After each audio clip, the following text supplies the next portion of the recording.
क्या आपने कभी किसी ऐसे जहाज के बारे में सुना है जो बिना किसी इंसान के समंदर में बहता हुआ मिला हो? ना कोई झगड़ा, ना डकैती, ना तूफान, फिर भी पूरा का पूरा क्रू गायब। ऐसा ही कुछ हुआ था एक जहाज के साथ जिसका नाम था मैरी सेलेस्टे। ये जहाज पहली बार 1861 में समंदर में उतरा था। शुरुआत में तो सब ठीक चला, लेकिन कुछ ही टाइम बाद इसके साथ अजीब सी घटनाएं होने लगी। पहले कैप्टन की अचानक तबीयत बिगड़ी और फिर उनकी मौत हो गई। फिर बार बार इसके मालिक और कैप्टन बदलते रहे, मानो किसी को यह जहाज रास ही नहीं आ रहा था। 1872 में यह जहाज एक बार फिर से तैयार किया गया, इस बार पूरी मरम्मत और बदलावों के साथ। इस बार इसका कमांड संभाला बेंजामिन ब्रिग्स ने। उन्होंने अपनी पत्नी सराह, बेटी सोफिया और 7 एक्सपीरियंस सेलर्स के साथ मिलकर एक बड़ा सफर शुरू किया। जहाज पर कुल 1701 बैरल अल्कोहल लदा था, जिसे इटली के जिनोआ तक पहुंचाना था। वहीं यात्रा शुरू हुई 7 नवंबर 1872 को। उसी रास्ते से कुछ दिन बाद एक और जहाज डे ग्राशिया निकला, जिसके कैप्टन थे डेविड मोरहाउस। दिलचस्प बात यह है कि ब्रिग्स और मोरहाउस अच्छे दोस्त थे। अब कहानी में मोड़ आता है।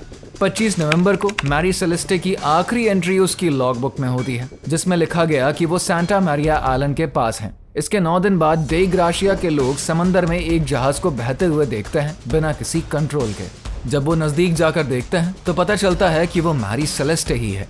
लेकिन सबसे चौंकाने वाली बात यह थी कि जहाज पर एक भी इंसान नहीं था। पूरा क्रू, कैप्टन, उसकी बीवी और बेटी सब गायब थे। वहीं जहाज पर खाने पीने का सामान था, बैरल भी सुरक्षित थे, लेकिन लाइफ बोट गायब थी। कुछ सेल्स फटे हुए थे, रस्सियां खुली पड़ी थी और पानी जहाज के नीचे हिस्से में जमा था। मगर वो नुकसान इतना नहीं था कि कोई जहाज छोड़कर भागे। अब सवाल उठा कि क्रू आखिर गया तो गया कहां? मोरहाउस ने जहाज को गिब्राल्टर ले जाकर कोर्ट में क्लेम फाइल किया, क्योंकि उस दौर में नियम था कि कोई भी खाली छोड़ा गया जहाज जिसे मिल गया वो उसे वापस लाकर इनाम पा सकता था। जांच हुई और उनमें कुछ बातें सामने आई जो कि और भी उलझाने वाली थी। जैसे कि कुछ बैरल्स में अल्कोहल लीक हुआ था, ब्रिग्स की तलवार पर अजीब से निशान थे और डेक पर कुछ गहरे कट लगे थे। लोगों ने शक जताया कि शायद मोरहाउस ने ही हत्या करके जहाज कब्जाया हो, लेकिन कोई ठोस सबूत नहीं मिला। इसलिए अदालत ने जहाज को रिलीज कर दिया और मोरहाउस को इनाम भी मिला। मगर असली सवाल आज भी वही है, आखिर क्रू गया कहां? इस रहस्य पर साइंटिस्ट ने रिसर्च करी और 3 बड़े कारण सामने आए। पहला, खराब मौसम। माना जाता है कि तूफानों से जहाज में पानी भर गया हो, जिससे क्रू को लगा कि जहाज डूबने वाला है और उन्होंने लाइफ बोट से निकलने का फैसला किया।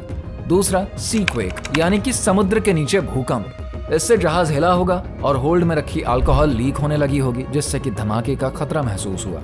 तीसरा और सबसे interesting reason university college London के एक प्रोफेसर की थ्योरी है। उनके अकॉर्डिंग जहाज में मौजूद गैस और अल्कोहल की वजह से बिना आग वाला एक साइलेंट एक्सप्लोजन हुआ। जहाज को नुकसान नहीं पहुंचा, लेकिन क्रू घबरा गया और तुरंत जहाज छोड़ गया।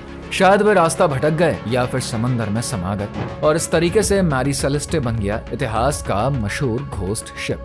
अगर ये वीडियो पसंद आई है तो लाइक करिए, शेयर करिए, साथ ही हमारे channel unfold with Puneet Kumar को सब्सक्राइब करना बिल्कुल ना भूलें।